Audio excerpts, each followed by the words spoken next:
कक्षा अष्टमी विश्व सामाजिक व राजनीतिक जीवन अध्याय 6 भाग 1। आज हम अध्याय 6 के अंदर हमारा विषय है हमारी आपराधिक न्याय प्रणाली, यानी हमारे भारत की न्याय प्रणाली किस प्रकार की है, इसके बारे में अध्ययन करेंगे। जब हम किसी को अपराध करते हुए देखते हैं तो सबसे पहले पुलिस को खबर करते हैं, यानी हम किसी का अपराधी को देखते हैं या अपराध करते हुए देखते हैं तो सबसे पहले पुलिस को खबर करते हैं। वास्तविक जीवन में या फिल्मों में आपने देखा होगा कि पुलिस अफसर रिपोर्ट दर्ज करते हैं और अपराधियों को गिरफ्तार करते हैं।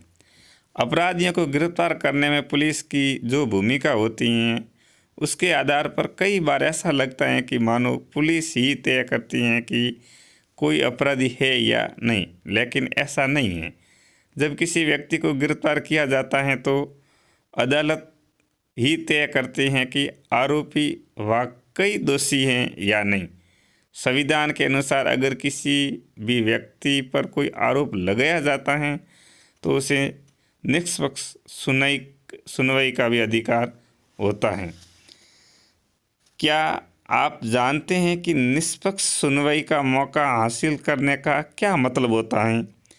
क्या आपने FIR के बारे में सुना है? हमने पार्ट 5 के अंदर FIR के बारे में सुना था। तो या क्या आप जानते हैं कि सरकारी वकील कौन होता है? इस अध्याय में हम चोरी की एक काल्पनिक घटना के जरिए ये समझने की चेष्टा करेंगे कि न्याय पाने की प्रक्रिया किस तरह चलती है और आपराधिक न्याय व्यवस्था में अलग अलग लोगों की क्या भूमिका होती है। ध्यान रखें कि ज़्यादातर मामले उसी प्रक्रिया से गुजरते हैं जिसका हमने अपने काल्पनिक उदाहरण में जिक्र किया है।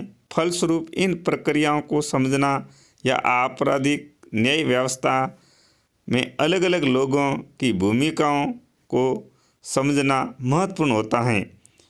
अगर कभी ऐसा मौका आता है तो यह जानकारी आपके लिए उपयोगी साबित हो सकती है। यानी हम एक काल्पनिक घटना के बारे में पढ़ेंगे कि हकीकत में वो घटना घटती हैं और उसके बाद में क्या न्याय मिलता है, इसके बारे में हम पढ़ेंगे।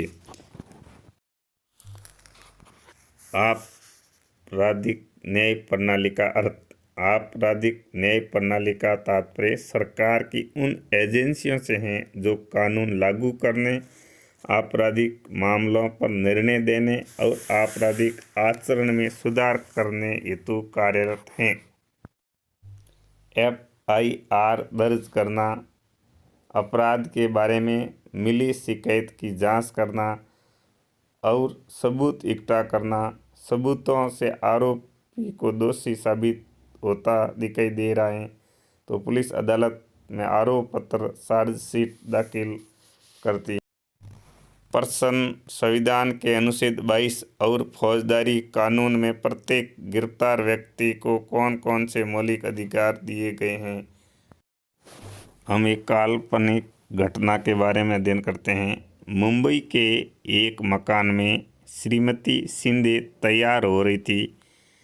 पिछले 1 घंटे से वे गले की हार ढूंढ रही हैं। मुझे पक्का पता है कि यहीं रखा था, कहाँ गया हार? श्रीमती शिंदे हार अपनी दराज में देखती हुई कह रही हैं। मुझे पक्का पता है कि यहीं रखा था, कहाँ गया? श्रीमती शिंदे का पति बोल रहा है, जल्दी करो भाई, हमें देर हो रही है शादी के समारोह में जाने के लिए। मुझे मेरी सोने की जंजीर नहीं मिल रही है, शिंदे बोली। दराज में भी नहीं है। मुझे लगता है शांति ने मेरा हार चुरा लिया है।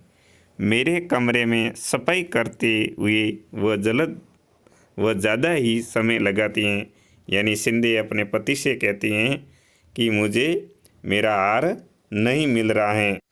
लगता है उनके घर में एक शांति नाम की बहन थी जो नौकरानी थी, वो साफ सफाई का कार्य करती थी। शिंदे बोलती हैं, मुझे लगता है मेरा हार उस शांति ने ही सुराया है, ताकि वो कभी जब भी मेरे कमरे की सफाई करती हैं तो वो हमेशा ज़्यादा समय लगाती हैं। ऐसा श्रीमती शिंदे ने अपने पति को बताया। शांति एवं ब्राह्म दोनों बहन भाई हैं। पिछले 3 साल से इसी मकान में काम कर रही हैं। शांति, क्या अब तुम चोरी भी करने लगी हो? ऐसा शिंदे बोलती हैं।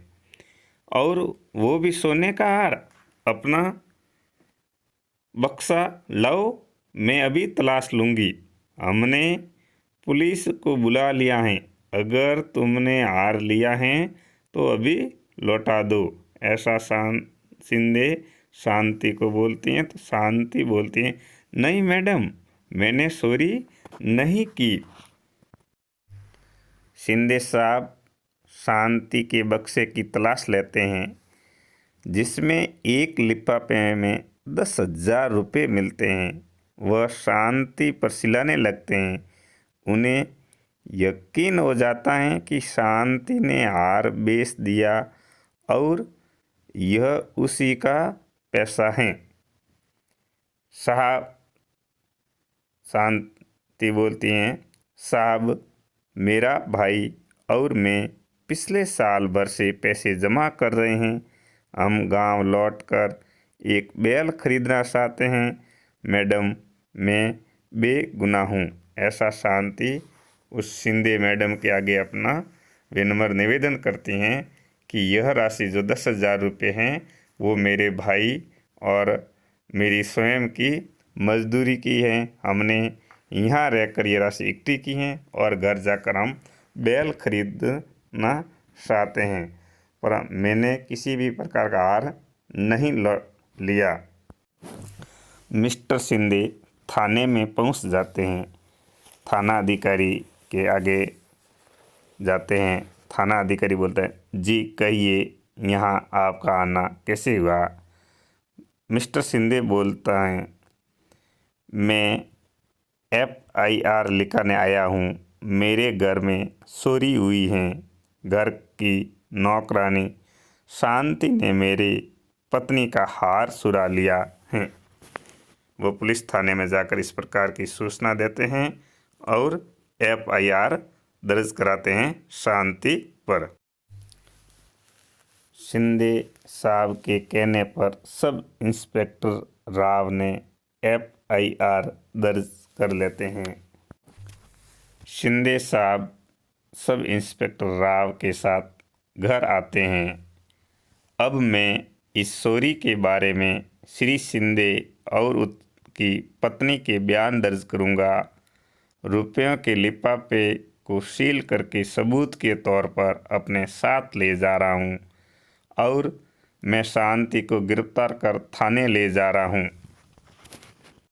इस प्रकार इंस्पेक्टर और शांति को थाने में ले जा रहे हैं, परंतु शांति बोलती हैं, मेहरबानी करके मुझे थाने मत ले जाइए। मैंने हार नहीं चुराया, यह मेरी मेहनत की कमाई है। शांति इस प्रकार का अपना बयान दर्ज कराती हैं कि मैंने जो 10,000 रुपये जो मेरे पास थे वो मैंने चोरी के नहीं है, ये मेरी मेहनत की कमाई के हैं। परंतु सब इंस्पेक्टर शांति को थाने में ले जाते हैं। जब यह बात उनके भाई सुशील को मालूम होती है तो एक दिन बाद उनका भाई, शांति का भाई सुशील आता है और सब इंस्पेक्टर राव से विनती करता है कि वह शांति को छोड़ दे।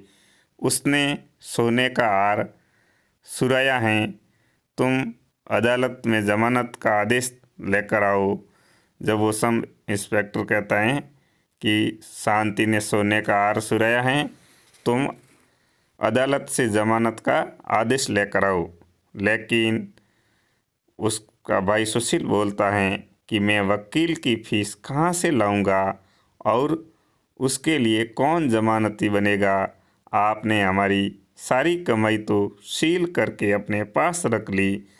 जब वो बच्चा बोलता है कि मेरे पास वकील के भी देने के लिए फीस नहीं है और हमारी ज़मानत कैसे होगी, हमारी सारी कमाई का पैसा तो आपने उस लिफाफे में बंद करके अपने पास रख लिया। सब इंस्पेक्टर राव सुशील को भी 2 दिन तक अदालत में रखता है। उसे सब इंस्पेक्टर राव व कई कांस्टेबल पीटते हैं और गालियां देते हैं। वे उस पर दबाव डालते हैं कि वह इल्ज़ाम कबूल कर ले। वे उसे यह नहीं मानने के लिए कहते हैं वे उसे यह मानने के लिए कहते हैं कि वह और उसकी बहन शांति घरेलू नौकरों का एक गिरोह चलाते हैं और वह गिरोह घर के गहने चोरी करता है। शिंदे के पड़ोस से गहनों के गायब होने की कुछ और शिकायत भी आ चुकी थी। जब सुशील बार बार यही कहता रहता है कि वह निर्दोष हैं और फैक्ट्री में मजदूरी करता है तो 2 दिन बाद पुलिस उसे छोड़ देती है। बोध प्रश्न।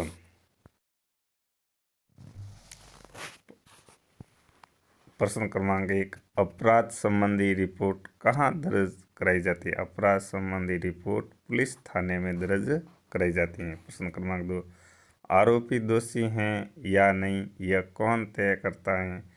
आरोपी दोषी है या नहीं ये अदालत तय करती है। प्रश्न क्रमांक 3, श्रीमती शिंदे क्या ढूंढ रही थी। श्रीमती शिंदे अपना गले का हार ढूंढ रही थी। श्रीमती शिंदे ने अपने हार चोरी का आरोप किसके ऊपर लगाया। उसने अपनी नौकरानी शांति के ऊपर लगाया। प्रश्न क्रमांक 5, शांति के बक्से में लिफाफे के अंदर कुल कितनी राशि मिली।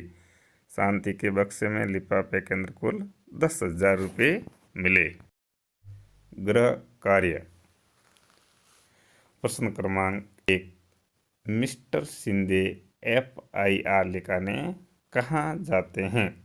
प्रश्न क्रमांक 2, शांति उस पैसों से क्या खरीदना चाहती थी। प्रश्न क्रमांक 3, शांति के भाई का क्या नाम था।